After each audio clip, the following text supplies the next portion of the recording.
Let's go Broncos! What if I told you that the Broncos' path to the Super Bowl could be defined not only by their opponents, but by a series of strategic matchups that could lead us straight to Santa Clara, or derail this incredible journey? The Denver Broncos are the #1 team in the AFC with 14 impressive wins, but that's just the tip of the iceberg. The playoff bracket is set. The contenders are lurking. But here's the crucial point. There's a growing belief within the team, from the coaching staff to the players, that this team isn't just good, it was built for the big game. But there's a question burning in the heart of every true Broncos fan. Who do we really want to face on this journey? And, more importantly, who do we need to avoid if we want to lift the Lombardi Trophy? Before revealing what I've just discovered, information directly from the biggest voices in Denver sports media, players, and coaches, stop for a moment and click the like button if you believe this team can win the title. And if you're rooting for the Broncos all the way, leave a comment right now saying, "Go Broncos! We're ready for the Super Bowl." Let's get straight to the point. Alright, let's get into it. Based on what we know, the easiest matchup for the Denver Broncos will be the Pittsburgh Steelers.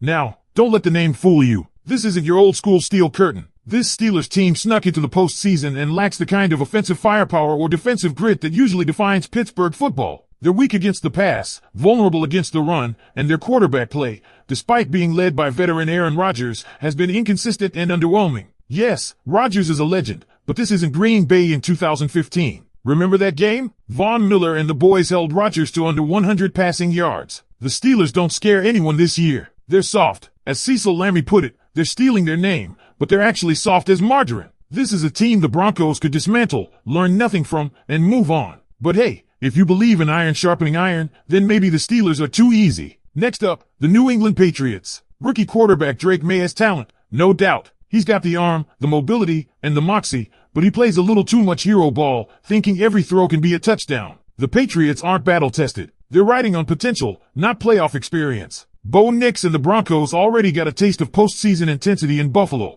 and that kind of trial by fire is invaluable. May hasn't had that. Plus, New England's receiving core is average at best, and although Trayvon Henderson brings a spark at running back, the Broncos' defense is more than capable of neutralizing those threats. Then we have the Los Angeles Chargers. This is where it gets interesting. Jim Harbaugh is in the building. Justin Herbert is healthy again. And yes, the Chargers will be better than the version Denver already beat. But that game, Bo Nix only threw one pass beyond 10 yards. Sean Payton was playing chess while the rest of the league was playing checkers. He didn't show his hand. If there's a rematch, expect the full offensive arsenal. Now, the Chargers do pose some threats. Running back Omar Hampton is tough to bring down, and they've got tight end Aronda Gadsden, who could create mismatches. But their offensive line is shaky. Herbert is the most hit quarterback in the NFL. That's a huge red flag against a Denver pass rush that can feast on vulnerable protection. It's going to be close, likely a one-score game, but Denver has the edge. Now, let's talk Houston Texans. This team is explosive and unpredictable. They have a multitude of weapons: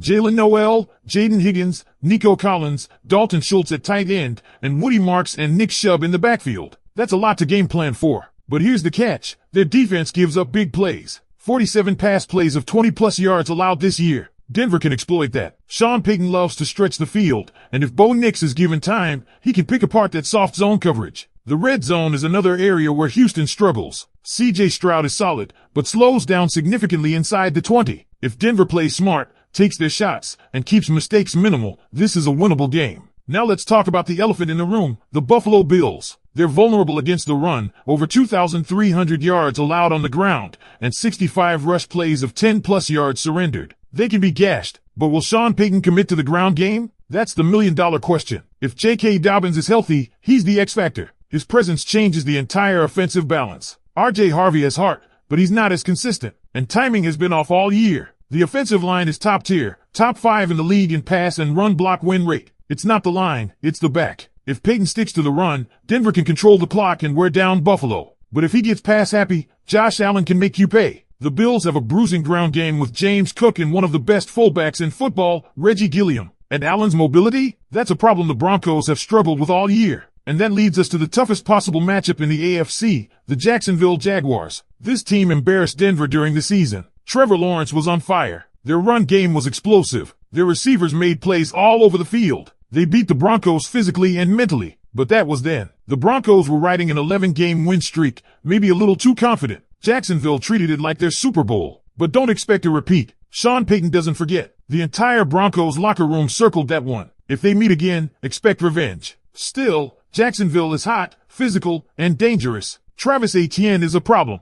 Brenton Strange at tight end is no joke, and Lawrence can kill you with his legs if you don't contain him. Vance Joseph says they've improved at caging mobile quarterbacks, but this will be the ultimate test. Because here's the truth, Broncos country, this team has the tools, the mindset, and the leadership to go all the way. But the road won't be easy, no matter who they face. And if we're being honest, the biggest threat might not be the other teams, it might be Denver's own decisions, especially when it comes to sticking with what works. Let's go deeper on this because it matters. Against a team like Buffalo, the blueprint is clear, run the damn ball. And with over 2,300 rushing yards allowed and major vulnerability against 12 personnel, 1 running back, 2 tight ends, it's not a secret. The film is out. The stats are obvious. The path to victory is through the trenches. Yet, what do we know about Sean Payton? He loves to get creative. He loves to spread the field. And while Bo Nix has been remarkably efficient, there are times when you've just got to play old-school playoff football. Ground and pound. Play great defense. Control the clock. That's where J.K. Dobbins could be the difference between a trip to Santa Clara or an early playoff exit. If Dobbins is available in the championship round, and that's looking more likely than not, Denver becomes an entirely different beast. R.J. Harvey has had flashes, but his inconsistency and issues with timing through the hole have held the offense back. And let's be real, when the run game fails to establish rhythm, it puts more on Bo's shoulders. He's handled it like a veteran, but this is the playoffs now. Everything is tighter. Everything is faster. Mistakes are magnified. You can't afford to miss opportunities. And on the other side of the ball, that's where Denver really shines. The pass defense is elite. Patrick Surtain, too, has been erasing number 1 receivers all year. He's not just good, he's a superpower.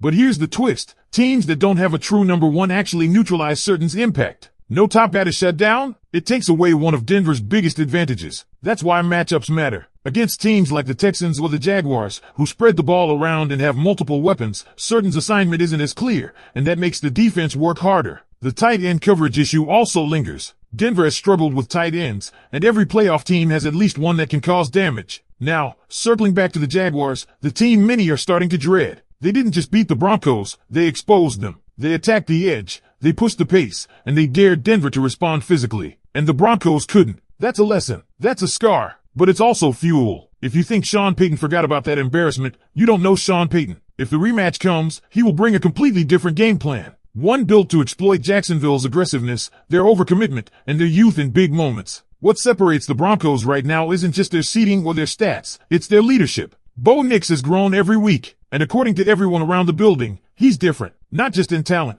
but in mindset. The guy called himself a psychopath and how obsessive he is about getting better. That's the kind of attitude that wins playoff games. And Sean Payton? He's got the ring. He's been through the wars. When you start matching up quarterbacks and head coaches across the AFC, it's hard to find a duo that's better equipped. Let's go through it. Asterisk Jacksonville, Lawrence is legit, but Liam Cohen's never been here before. Asterisk Buffalo, Allen's a freak, but McDermott's seed is scorching hot. One wrong move, and he could be gone. Asterisk Houston, C.J. Stroud is gifted, but he's young and playoff green. Asterisk New England, Drake May's first rodeo. Asterisk Pittsburgh, a name only. They're the easiest draw. Asterisk the Chargers, Harbaugh's a wild card, and Herbert still hasn't proven he can win the big one. And that's why the Broncos are in such a unique position. They aren't just the number 1 seed, they're the most balanced and battle-ready team in the AFC. But they still have to prove it, every week, one game at a time. So here's what it comes down to. Does Denver want the easy path, Pittsburgh, New England, maybe Houston? Or do they want to go through the fire? The Chargers, Bills, Jaguars, those are the tests that build champions. That forge dynasties. And if this really is a Super Bowl caliber team, maybe that's exactly what they need. What do you think, Broncos fans? Should we root for the softer matchups, or do you want this team to earn it against the best? Would you rather face Drake